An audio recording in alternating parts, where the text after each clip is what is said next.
Welcome to the Beau Show. This special edition of the show is dedicated to all fathers, since Father's Day is this Sunday, June 20th. I dedicated a special show to all the great moms out there for Mother's Day and felt it was only right to do so for all the dads as well. After all, being a dad is tough in today's society. Father's Day honors fatherhood, paternal bonds, and the influence fathers have in society. In the Catholic countries of Europe, it has been celebrated as early as the Middle Ages, as St. Joseph's Day. So it has a long history. And for centuries, even the Eastern Orthodox Church has recognized the second Sunday before Nativity as the Sunday of the forefathers, especially Adam and Abraham. So the history of this day is very tied to religion, especially the Christian faith. In the United States, in 1909, Sonora Smart Dodd, along with her 5 brothers, attended a Mother's Day service and convinced the Spokane Ministerial Association to celebrate Father's Day worldwide, in light of the fact that she was raised only by her father. Thus, in 1910, the first Father's Day was celebrated as the third Sunday every June going forward. So there's a brief history, which is actually something I didn't know, and I wanted to share it with you, because in this whole process, I like to educate myself as well and hope that I can pass on some information that you can keep in your back pocket. One of the great things actually about having a show like this one is that it's much of a learning experience for me, maybe it is as it is for you. And that's a great shared experience and bond that I have with my audience, and I always appreciate the feedback and the support that many of you have expressed, especially on YouTube. I really enjoy reading your comments. Father's Day is a day that I feel like kind of falls under the radar. My memories of Father's Day are kind of tied to my experience growing up in the church, which is unsurprising considering the history that I mentioned earlier and how this day is tied to Christian tradition. I also find it unique that it was a woman who was responsible for it becoming a worldwide designated day, because this woman had been raised by her father. And I'm sure that there are many women out there watching right now who were just like Sonora Smart Dodd. We owe a great deal to our forefathers way up our family trees, because if it weren't for them, we wouldn't be here. And sadly, the feminist movement has tried to kill the notion of fatherhood or manhood in this effort to topple the patriarchy, as if it is some oppressive structure just by its very nature. When I read Dr. Jordan Peterson's book, 12 Rules for Life, he talks extensively about this archetypal structure and the misguided notion of the oppressive patriarchy. Here are a few of his thoughts. I can't tell you how deeply I detest the idea that a series of ideas, that our culture is a oppressive patriarchy. That's the best way to conceptualize it, and that the appropriate way to view history is the domination, the endless domination of women by men over the course of the last several thousands of years, and that any attempt by young men to manifest any ambition or competence is equivalent to power, and all they're doing is taking their place in the pathological culture. All of that to me is, it's one-sided to start with, but I think it's appalling beyond description. The movement against the male has gained great traction. I've mentioned in previous shows about that Gillette ad that ran a few years ago that just ripped on the American male, coming from this notion that all masculinity is toxic. So where is genuine fatherhood actually celebrated? We know that so many children have led fatherless lives. It's what can really place a kid, especially a male, in a very precarious position early on in life. This is what can lead to youth incarceration, drug and alcohol abuse, dropping out of school, and other youthful misfortunes that can happen without a strong fatherly presence.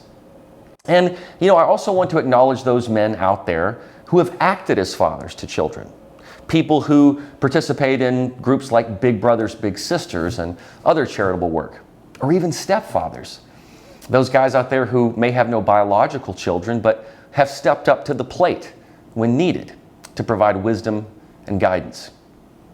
I feel like all the dads out there don't get enough credit. And part of that is because the feminist movement has jettisoned fatherhood. It has weakened it. For instance, If you look at the actual precepts of the Black Lives Matter organization, it calls for the destruction of the nuclear family unit. Taken from their website, here's what they call for. This is right on their website. Quote, "We disrupt the Western prescribed nuclear family structure requirement by supporting each other as extended families and villages that collectively care for one another, especially our children, to the degree that mothers, parents, and children are comfortable." End quote. They add, quote, "We dismantle the patriarchal practice that requires mothers to work double shifts so that they can mother in private even as they participate in public justice work." End quote. That is something that's gotten lost in the whole BLM discussion because it has been posited as an either-or scenario. Either you think Black Lives Matter or you don't. And that's cognitive dissonance. It is clear that the organization is trying to dismantle any notion of genuine one-on-one fatherhood and extending it to this collective village approach, which is so obviously Marxist.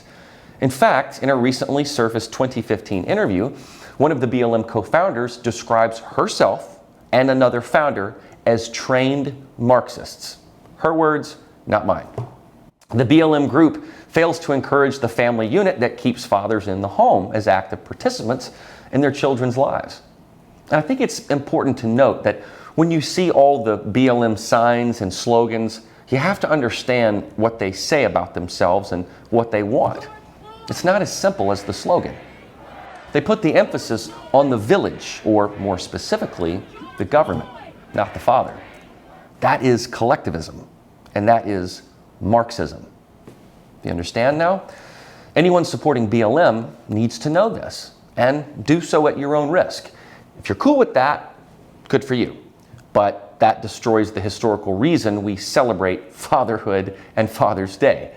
As much as woke society is trying to teach you that men can have periods, which they biologically cannot, society is attempting to redefine fathers. Part of this comes from the idea that there needs to be equity, which, okay, that means equality of outcome. The axiom that there needs to be equal representation in every single profession by every single type of person or income ever. So in the process of uplifting and promoting women, you inevitably reduce the influence of males in order to achieve equality of outcome. Women are actually not even minorities.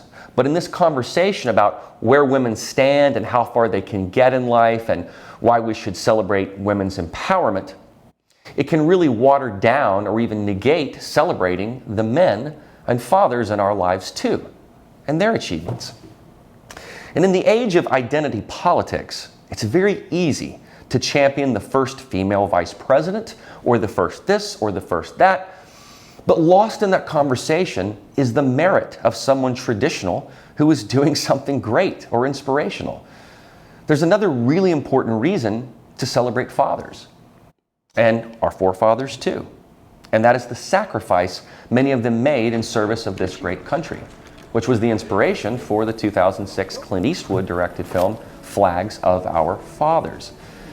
And then let's remember that, what about the founding fathers of this great nation?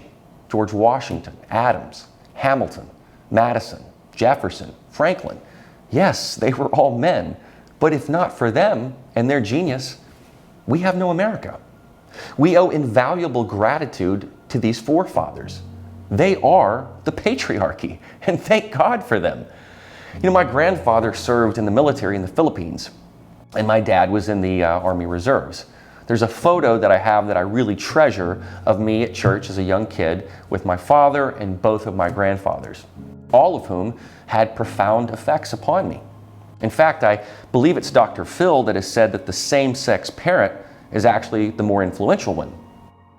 I know that from my maternal grandfather, I was influenced by his sense of humor and his extremely strong work ethic. My paternal grandfather passed away relatively early in my childhood of cancer, but I still knew him quite well, and his knack for woodwork and DIY fix-it has probably influenced me to get on YouTube and figure out how to change my own oil or maybe a plumbing hack. He was very resourceful in this way, and I recall his very steady hand with tools. I also think about how my father must have felt when his dad, my grandfather, died of colon cancer, because he was just about the same age then as I am now when I just lost my father to a terrible car accident last September. This didn't even occur to me until recently. I was very fortunate to have a dad who was very, very engaged in every part of my life, teaching me to play sports and even coming to my plays and performances when I stopped playing sports, really due to my very slow puberty and getting outsized by my peers. Throughout college, my dad would send me either a quote of the day, a word of the day, or maybe even a Bible verse through email, and sometimes maybe just some words of encouragement, because he knew the career that I was in was extremely challenging and fickle, still is. He also encouraged me to get a good basic sense of business, because we artists can sometimes focus far too much on the creative side, actors, singers, musicians, all of that, and we can be completely ignorant or naive with the basics of business, which is why so many creatives end up losing their money very quickly. I'm sure you've heard the saying, give a man a fish and you feed him for a day. Teach a man to fish and you feed him for a lifetime. Well, fortunately for me, my dad taught me to fish the same way his dad taught him. And last September, he and I were on a fishing trip on the same river where he learned to fish and where I learned. I actually caught an albino rainbow trout that trip, which is a total rarity, as you can imagine. And on our way back home, less than about 15 minutes away from our destination, our truck was struck head-on by an errant vehicle driven by someone on a plethora of drugs. It killed my father and the oncoming driver immediately, yet somehow I survived it. It wasn't my time. It was in the ensuing weeks and months that I learned so much about what a father can be, even when they passed away. As an example, he had done a tremendous job of getting his finances and personal affairs in order, as though he could pass away at any moment. He left trails of things behind that were clues into his mindset, his care for me, his deep faith, and the sentimental relics he held on to, like my pacifier as a baby. For men who don't usually show emotion, and there are many of them out there, you get an insight into what really matters to them in this way. The ring that he had on at the time of the accident is the one I wear today. Generations of family are important. Things were not always perfect or rosy with my relationship with my dad. And I'm sure many of you may feel the same way. There was a time when I didn't know if we would reconcile our differences, but thank God we did. And we shared many, many wonderful memories in the aftermath of having been at odds for a number of years. And I hope that such a beautiful thing like that can be a ray of hope to you out there who may be at odds with your fathers for whatever reason. You know, you can only really honor them when they are here with us, when they're alive, because once they pass away, you are honoring their memory and their legacy. I was amazed, honestly, at the number of people who came to my father's funeral last year, even during COVID. The stories they told and the things I learned, all of that. You know, we accept our fathers for their admirable attributes as well as their shortcomings. They live in us and they live through us. That presence is deeply profound, whether we admit it to ourselves or not. And the truth is, even if we try to reject it, it's still there, because sons and daughters may always be in search of a paternal presence in their lives, which can sometimes lead them down a dark path. And to the dads, I directly say this to you, that I hope you lead by example. Don't be timid to do that. Don't be scared to call your son or daughter, even if you are estranged. Like what happened to me, you never know what day or moment will be your last. Life is just that fragile. And I don't think we ever want to live in regret about what we didn't say or any unfinished business. On my dad's tombstone is the sentence, "Always be kind to those along your path." And for the most part, I think that's actually how he lived. It's as simple as the phrase, "Choose kindness." That phrase that was on his tombstone was actually written on a sheet of paper in his Bible by his bed. He had already earmarked what he wanted on his tombstone. And I know that's kind of strange to consider your own mortality, but look at the pandemic and what it did to 600,000 people in this country. Some of those men, those fathers and grandfathers, they had to die alone unexpectedly. You just can't take any moment for granted. This will be my first Father's Day without my dad, and I actually embrace it with a smile. Because number one, I have recounted all of these great memories, but also I'm proud of what he did to prepare, and I understand his mindset. Frankly, as a person of faith, I also know where he is and get little reminders of it from time to time. But regardless of what faith you practice, I think it's important to honor and cherish the fathers and grandfathers in our lives. And as a society, we should also uplift and encourage the dads and fatherly figures in our lives. With this insidious movement to topple the patriarchy and to get rid of gender roles and basically trash the masculine male, we are harming the great guys out there. Who would want to become a father if that's the notion of a dad right now? See, when you destroy the nuclear family, you aren't giving the child that fundamental duality of parenthood, of motherhood and fatherhood. And look, single dads and single moms, I know it. You've got a tough job. I get it. You're pulling double duty. So I think it's all the more reason to ensure that somehow, some way, that children can have a fatherly presence in their lives, whether that comes through a mentor or a stepfather or whatever person can step in. So my thoughts this Father's Day are all kind of all-encompassing.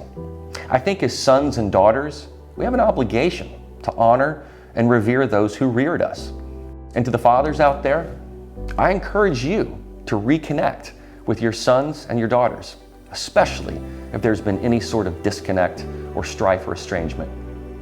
We have no moment like the present, and I'm living proof that when tragedy strikes, we don't have to have remorse or regret if we get our affairs and our relationships in order.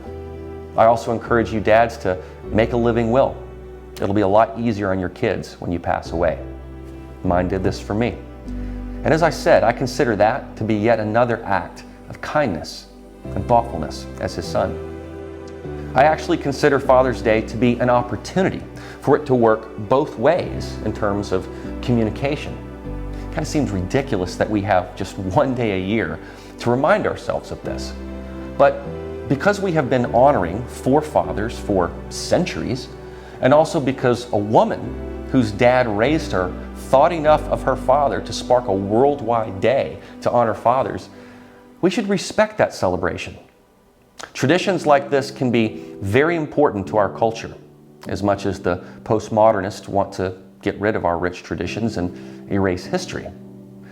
They are more concerned with your pronoun than your father.